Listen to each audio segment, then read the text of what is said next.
Assalamualaikum warahmatullahi wabarakatuh. Pada pertemuan mapel praktikum akuntansi perusahaan jasa dagang manufaktur kelas 11 ini, saya akan sedikit menjelaskan mengenai perusahaan dagang.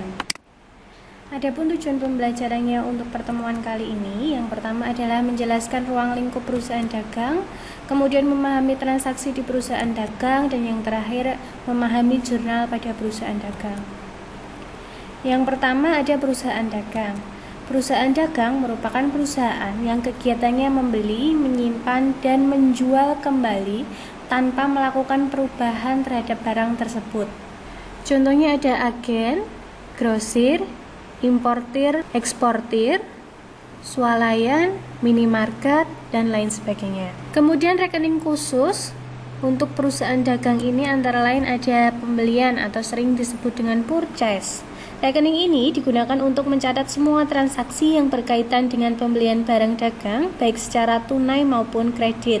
Jika terjadi pembelian barang dagang berdasarkan bukti transaksi berupa faktur pembelian atau bukti kas keluar, selanjutnya dicatat dalam rekening pembelian di sebelah sisi debit. Yang kedua ada persediaan barang dagang atau inventory. Rekening ini digunakan untuk mencatat semua transaksi yang berkaitan dengan pembelian barang dagang, baik secara tunai maupun kredit.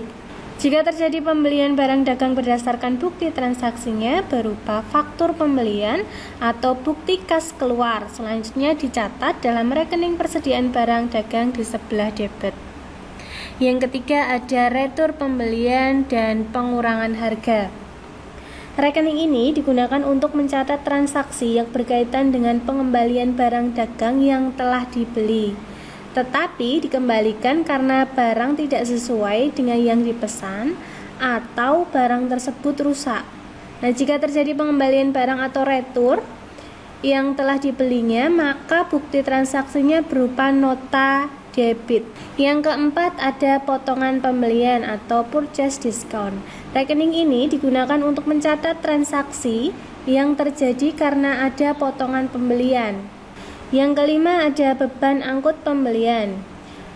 Merupakan beban yang harus ditanggung pembeli pada saat pembelian barang dagang dilakukan. Beban angkut pembelian ini akan menambah harga perolehan atau harga pokok barang dagang. Yang keenam ada penjualan atau sales.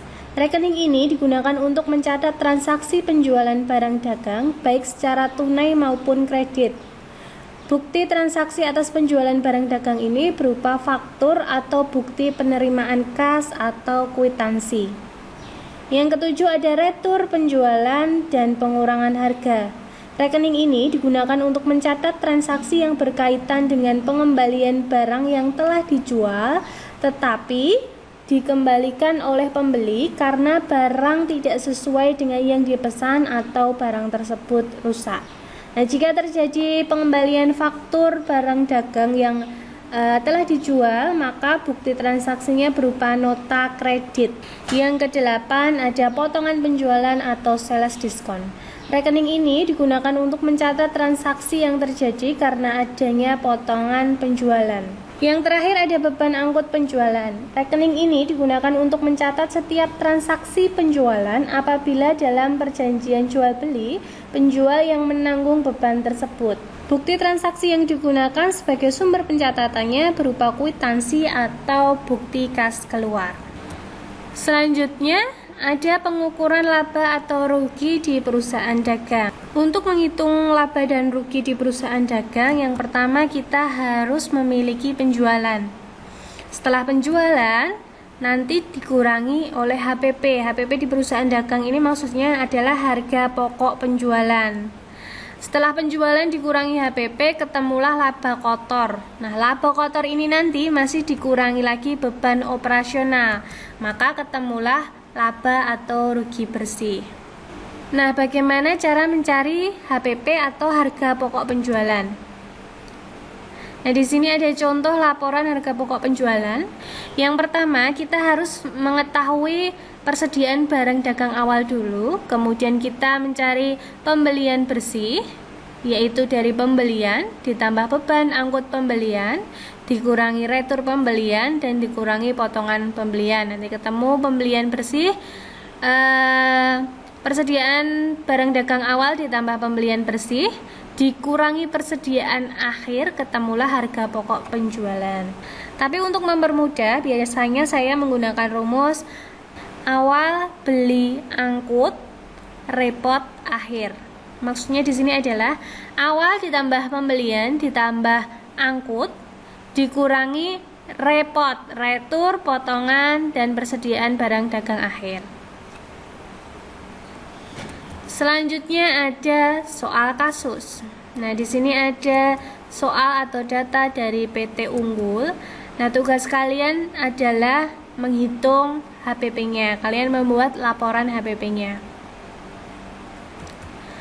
Selanjutnya ada jurnal pada perusahaan dagang. Jurnal pada perusahaan dagang ini berbeda dengan jurnal pada perusahaan jasa, karena di perusahaan dagang memiliki 5 jurnal. Antara lain ada jurnal pembelian, yang kedua ada jurnal pengeluaran kas, yang ketiga ada jurnal penjualan, yang keempat ada jurnal penerimaan kas, dan yang terakhir jurnal umum. Nah, kalian kenalnya kemarin di perusahaan jasa hanya ada jurnal umum saja. Nah, untuk jurnal ini nanti akan saya bahas di video-video selanjutnya secara detail per jurnalnya. Baik, itu saja yang dapat saya sampaikan. Terima kasih. Assalamualaikum warahmatullahi wabarakatuh.